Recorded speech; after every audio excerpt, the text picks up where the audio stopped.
Alhamdulillahi wa kafa. Wassalatu wassalamu ala rasulil mujtaba Sayyidina wa habibina wa syafi'ina wa maulana Muhammadinil Mustafa wa ala alihi wa ashabihi wa dhurriyatihi wa kulli man ittaba'al huda. Ashhadu an la ilaha illallah wahdahu la syarika lah wa ashhadu anna Muhammadan abduhu wa rasuluhu la nabiyya wa la rasula ba'da. Qala Allah Ta'ala fi kitabihil karim, A'udzu billahi minasy syaithanir rajim. Ya ayyuhalladzina amanu taqullaha haqqa tuqatih wa la tamutunna illa wa antum muslimun.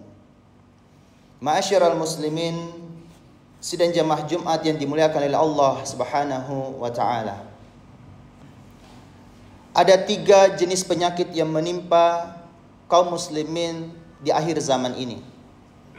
Semoga kita bisa terlepas dari ketiga penyakit ini, sehingga kita betul-betul menjadi hamba Allah yang mendapatkan predikat hamba Allah yang muttaqin, yakni orang-orang yang bertakwa. Apa ketiga jenis penyakit yang menimpa kaum muslimin di akhir zaman ini? Yang pertama adalah penyakit yang kalau disingkat istilahnya kudis. Kudis adalah penyakit kurang disiplin. Kurang disiplin ini menimpa apalagi generasi-generasi akhir zaman, generasi alfa dan sebelumnya generasi zilenial, yang dimana diturunkan oleh kita kaum milenial. Kurang disiplin ini, mereka tidak ditentukan lagi jadwal jam kerjanya, ya sesuka hati. Jangan sampai ini juga menjadi kebiasaan yang dimana kita pun akhirnya tidak disiplin dalam ibadah yang wajib kita. Apalagi kita tahu bahwa amalan yang paling dicintai oleh Allah Subhanahu wa taala, sahabat bertanya kepada Nabiullah Muhammad sallallahu alaihi wasallam, Nabi menjawab bahwa amal yang paling dicintai oleh Allah adalah as-salatu ala waqtiha. Salat on time, salat tepat waktu. Dan kita tahu bagaimana perjuangan perintah solat ini, kedisiplinan yang menjadi pembeda antara kita dengan orang-orang kufar, yakni ada pada solat kita. Sampai-sampai Nabi Muhammad SAW untuk mendapatkan perintah ini mesti melewati ruang dan waktu hanya untuk mendapatkan perintah kedisiplinan ini. Bayangkan Nabi SAW harus melakukan perjalanan Isra lalu Mi'raj, menembus 7 lapis langit, masyiral muslimin, hanya untuk mendapatkan perintah kedisiplinan solat 5 waktu ini. Jangan sampai kita sudah tidak on time, baru sometimes, nanti anytime. Naudzubillah. Maka jangan biarkan kita ini tidak disiplin. Maka sebagai pembeda orang muslim, orang beriman dengan orang-orang kufar ada pada solatnya. Maka Nabi SAW memberikan ancaman orang-orang yang meninggalkan sholat dengan sengaja. Maka tentu dia akan sudah jelas keluar dari keislamannya, karena dia sengaja. Beda kalau semisal dia tidak tahu hukumnya. Beda misalnya kalau dia misalnya sakit. Tetapi walaupun sakit, walaupun kita sedang misalnya ada perjalanan, tetap sholat. Diringankan menjadi kita jamak. Kalau kita sakit maka kita sholat tidak bisa berdiri dengan duduk. Tetap disiplin masyiral muslimin. Kalau tidak bisa duduk maka dengan baring. Kalau sudah tidak bisa baring, menggerakkan kepala, tidak bisa menggerakkan tangan, maka cukup dengan apa? Isyarat mata. Itu sudah dinilai kedisiplinan. Karena memang kita ini adalah mukmin yang harus disiplin. Bayangkan kalau ini kedisiplinan kita bawa di dalam kehidupan kita berkarir, berbisnis, maka lihatlah orang-orang yang disiplin itu tentu beda hasilnya dengan orang-orang yang suka prokrastinasi, yang suka menunda-nunda. Dia punya penyakit namanya entar. Padahal kalau kita melihat, kita misalnya mengirim sesuatu atau kita mengetik sesuatu, langsung bertindak dengan tombol enter, bukan entar. Langsung action, bertindak. Kebanyakan kita suka entar, nanti. Kalau bisa ditunda besok, kenapa mesti hari ini? Naudzubillah, ini penyakit yang harus dihindari, kudis, kurang disiplin. Nah, kalau ini sudah kita mulai sadari bahwa kedisiplinan itu akan menghindarkan kita dari tumpukan tugas-tugas berikutnya. Coba bayangkan kalau kita misalnya dikasih waktu 2 pekan mengerjakan sebuah tugas, tapi kita tunda nanti pasti akhir-akhir, ya, menjelang deadline. Padahal sebenarnya kalau kita tuntaskan 1 jam, misalnya kita tiba-tiba dapat tugas nih dari kantor, lalu kita kerjakan 1 jam, 2 jam sebelum kita pulang, atau pada saat kita sudah bisa mengerjakannya di hari pertama atau hari kedua, maka yakin dan percaya kita akan lebih plong. Sampai 2 pekan kemudian itu tidak kepikiran tugas yang sudah kita kerjakan. Tapi ini kalau kebayang-bayang terus 2 pekan kemudian baru kita kerjakan. Kedisiplinan ini menjadi penting. Jangan sampai kita jadi kudis, kurang disiplin. Ini penyakit yang pertama untuk apa yang terjadi pada kaum muslimin di akhir zaman ini. Yang kedua, masyiral muslimin rahimakumullah, penyakit yang mesti kita hindari agar kita menjadi hamba Allah yang betul-betul muttaqin adalah jauhi penyakit kurap. Apa itu kurap? Kurang rapi, kurang rapat. Padahal COVID sudah berlalu, kita masih egois dengan diri kita, sampai kita masih melonggarkan barisan kita. Padahal kalau kita belajar, ada 2 jenis surah di dalam Al-Quran, itu hanya membahas tentang kerapian, tentang saf. 2 surat nih. Sampai-sampai surah sebelumnya itu jauh lebih pendek setengahnya dan surah setelahnya, yakni surah As-Saffat 182 ayat. Lalu ada lagi surah yang lain As-Saff. Masya Allah. 2 surah tentang barisan, tentang kerapian, bagaimana kita bekerja teamwork, kita bekerja dengan rapi, kita ikuti komando, jelas tugas kita yang kita kerjakan bersama-sama dengan tim.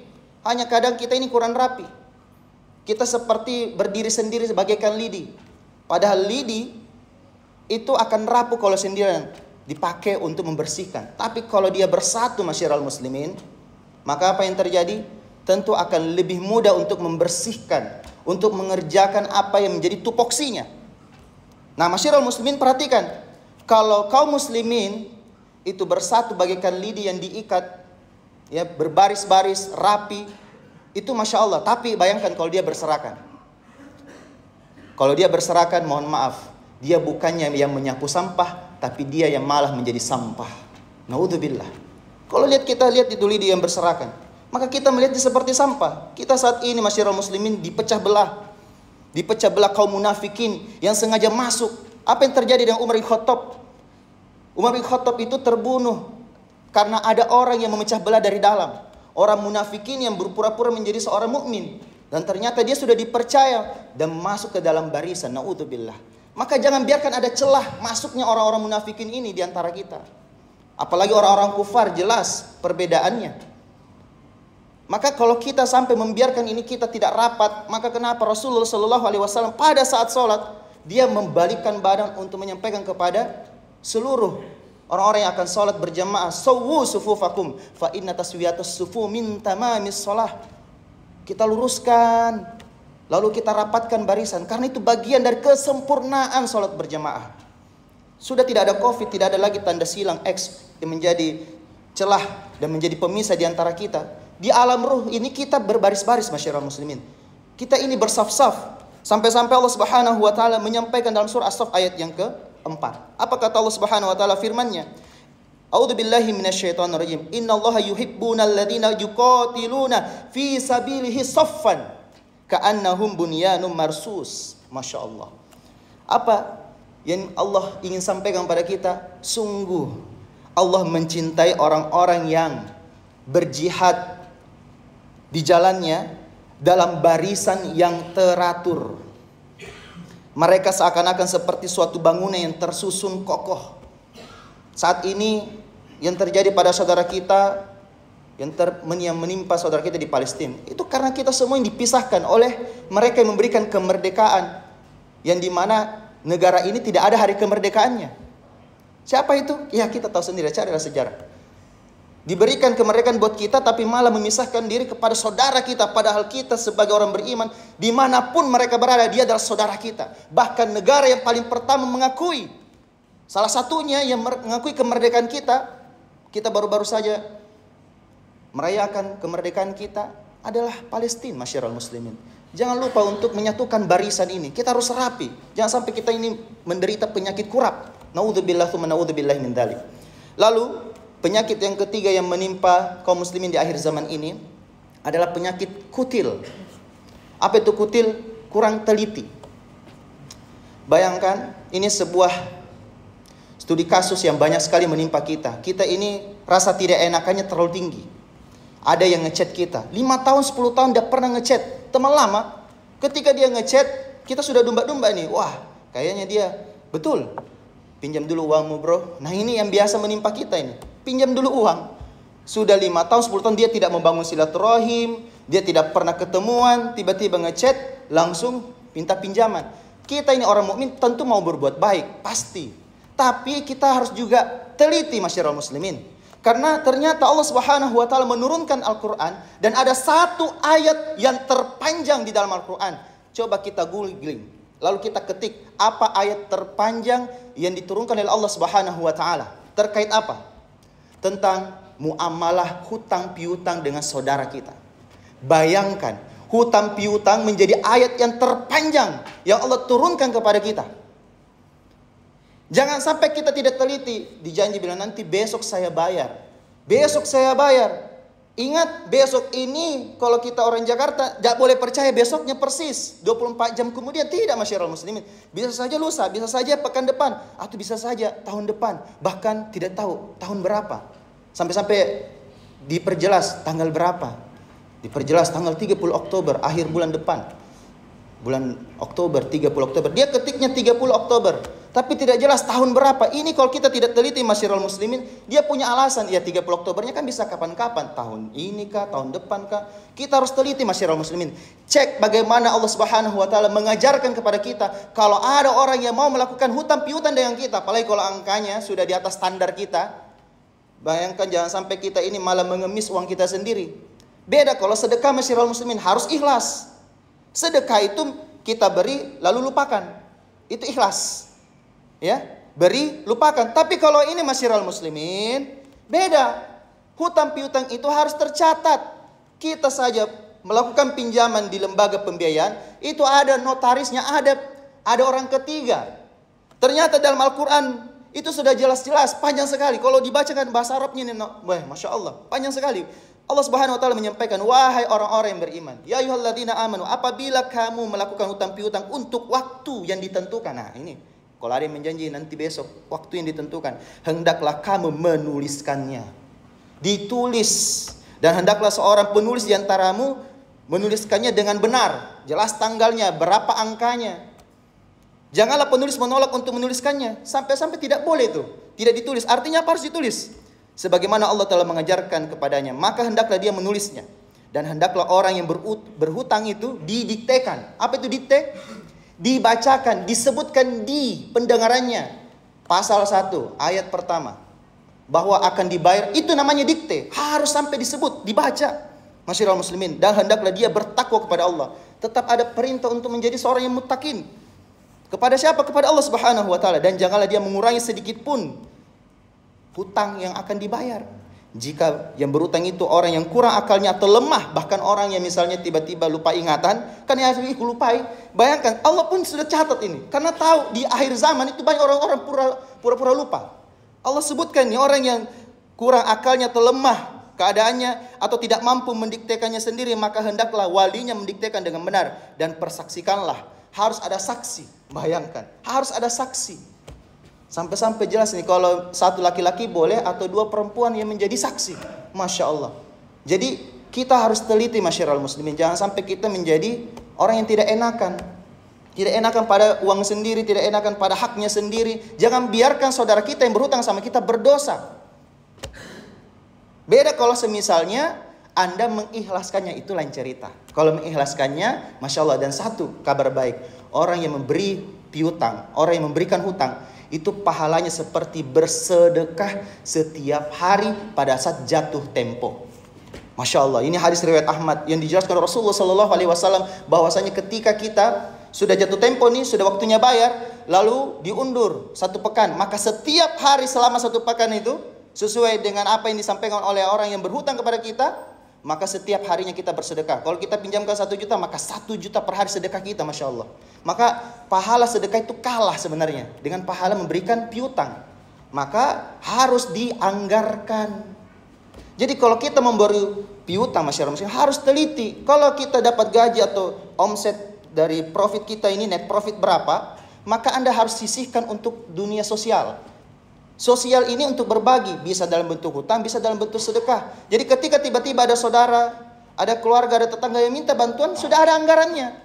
Kalau kita menggunakan hak keluarga, hak anak, hak sekolahnya, lalu kita pakai, lalu jelas-jelas ini sudah dibutuhkan dalam waktu dekat, lalu kita keluarkan, kita malah merugikan saudara kita sendiri, merugikan juga keluarga kita. Jadi ada dua yang dirugikan, ya, rugi dua pihak. Maka yang perlu kita lakukan adalah kita anggarkan. Jadi anggarkan berapa yang bisa kita bantu. Jadi kalau ada misalnya tiba-tiba mau hutang sama kita 1 juta, kemampuan kita hanya 100 ribu, bilang sampaikan.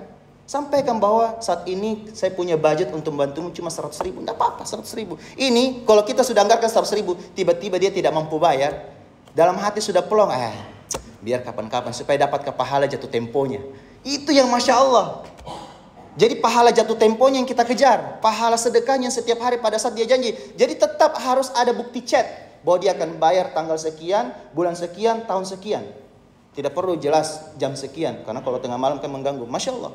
Jadi inilah kunci supaya apa? Kita terhindar dari ketiga penyakit ini. Yang pertama adalah kudis, lalu kurap, lalu kutil. Mudah-mudahan kita terjauh. Dan sebenarnya masyarakat muslimin, penyebab inti dari ketiga penyakit ini karena kuman. Apa itu kuman? Kurangnya iman. Maka yang harus kita lakukan juga lawan dengan kuman juga. Kuatkan iman. Kita harus belajar terus. Kita harus menuntut ilmu terus. Dan kita harus meningkatkan terus keyakinan kita, iman kita. Supaya apa? Semakin kuat iman kita, kita akan semakin menjadi generasi terbaik. Kita menjadi betul-betul umat yang terbaik.